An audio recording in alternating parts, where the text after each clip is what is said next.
Alors, suite et fin. Donc, j'ai décanté ma détrempe dans un saladier. J'attends quelques secondes pour leur faire refroidir un petit peu, puisqu'on va travailler avec les œufs crus, 1 à 1, comme expliqué précédemment. Refroidir pour éviter que les œufs ne cuisent. Et donc, on va incorporer ça délicatement. Et on mélange.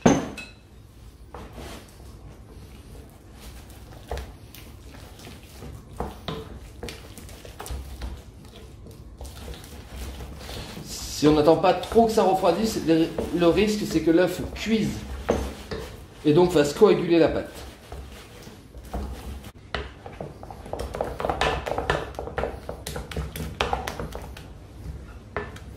Voilà, donc là j'en arrive à la fin. Il me reste encore l'équivalent de 2 œufs que je n'aurais pas mis. Comme je vous ai expliqué, il faut vraiment les mettre au fur et à mesure afin de vérifier la consistance de notre pâte. Vérifier la consistance. Après avoir bien mélangé, vous prenez votre spatule et vous vérifiez que sur votre spatule ça tienne et que ça fasse légèrement la forme d'un bec, comme ici.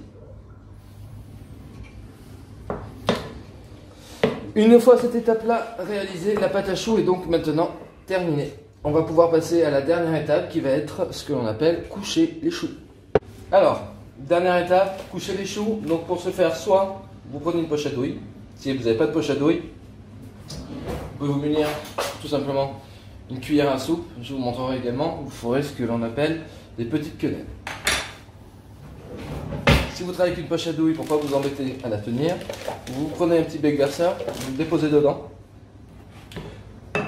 Par contre, on est bien d'accord que je n'ai pas ouvert la poche à douille. Et vous remplissez votre poche à douille.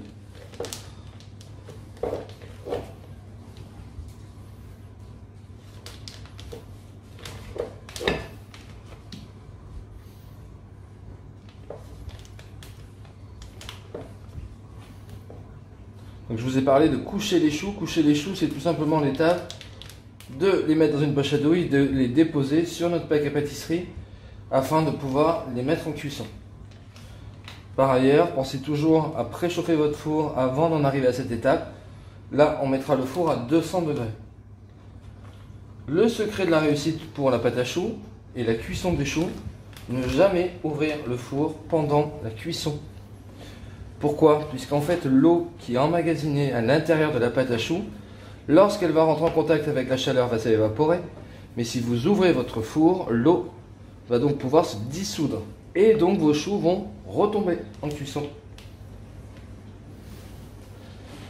Donc dès que vous arrivez à la fin de la cuisson, avant d'ouvrir votre four, vous baissez légèrement votre four, vous l'éteignez et vous laissez fermer quelques instants de façon à ce que l'eau reste bien emprisonnée dans vos choux jusqu'à la fin de la cuisson.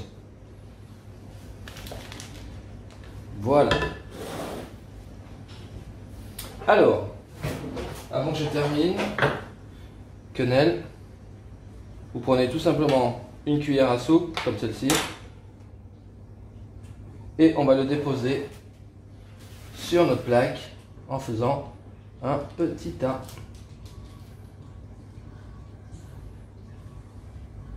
Et voilà. Et avec la poche, le travail de la poche à douille. Hop. Pensez à bien descendre votre produit dans la poche.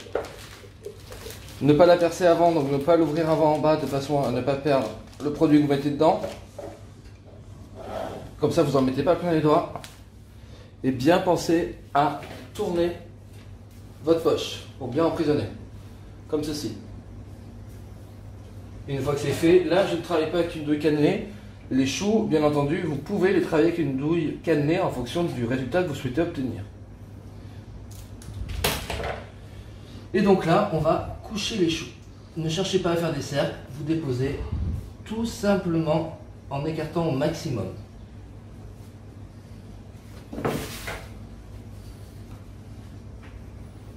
Pensez que vos choux en cuisson vont gonfler.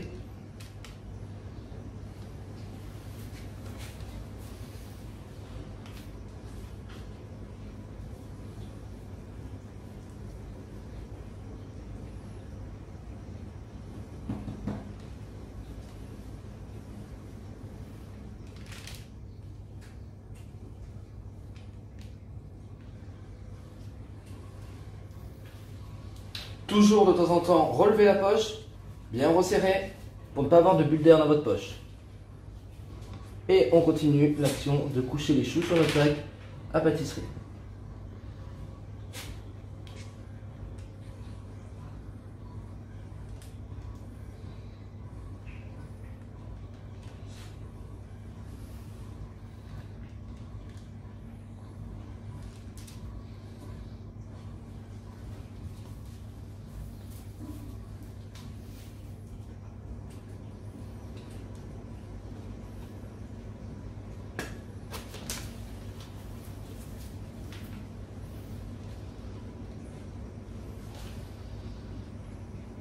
Voilà.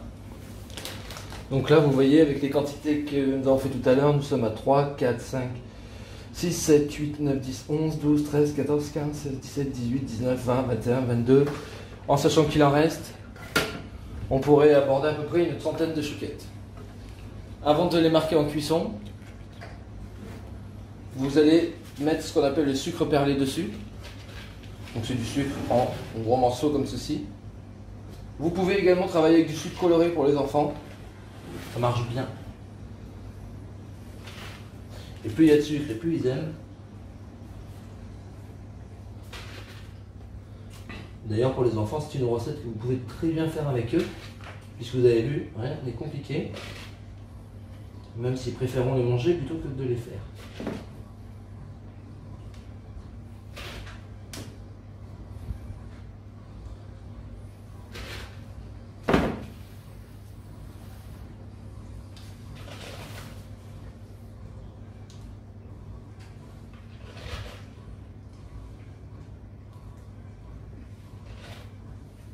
Et donc là, une fois cette opération terminée, on les mettra au four préalablement chauffé à 200 degrés pendant environ une quinzaine de minutes. Donc surveillez bien vos choux. Tout dépend de four que vous allez utiliser, s'il y a une chaleur tournante ou pas. Et n'oubliez surtout pas, n'ouvrez pas votre four pendant que vos choux sont en cuisson. Et quand vous voyez qu'ils sont presque cuits, je vous remontrerai ça à ce moment-là. On va baisser, voire carrément éteindre le four. Et on va laisser terminer tranquillement la cuisson de nos choux.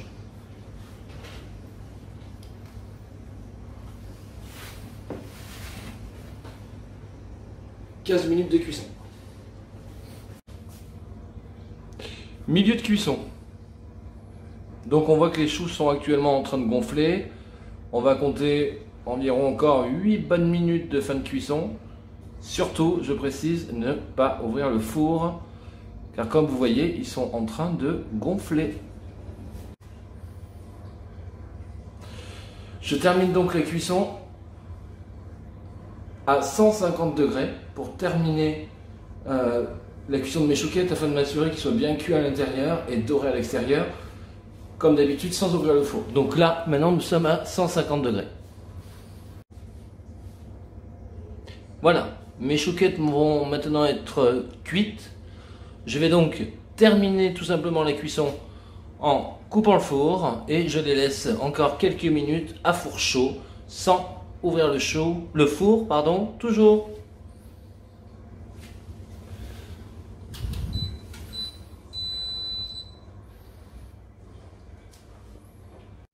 Et voilà, donc fin de la cuisson. Comme je vous l'ai préconisé, départ 200 degrés, je vous l'ai baissé à 150. Et ensuite, je laisse le four fermé, éteint, de façon à ce que la chaleur reste bien dans le four et que nos choux ne retombent pas. Voilà donc nos chouquettes.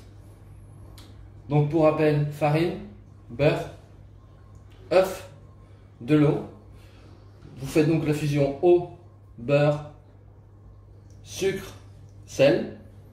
Vous incorporez la farine en une seule fois pour faire la détrempe. Hors du feu.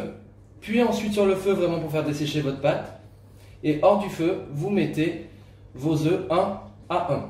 Et ensuite vous couchez vos choux, donc soit avec une poche à douille comme je vous l'ai montré, soit comme ici on avait fait, donc avec une cuillère.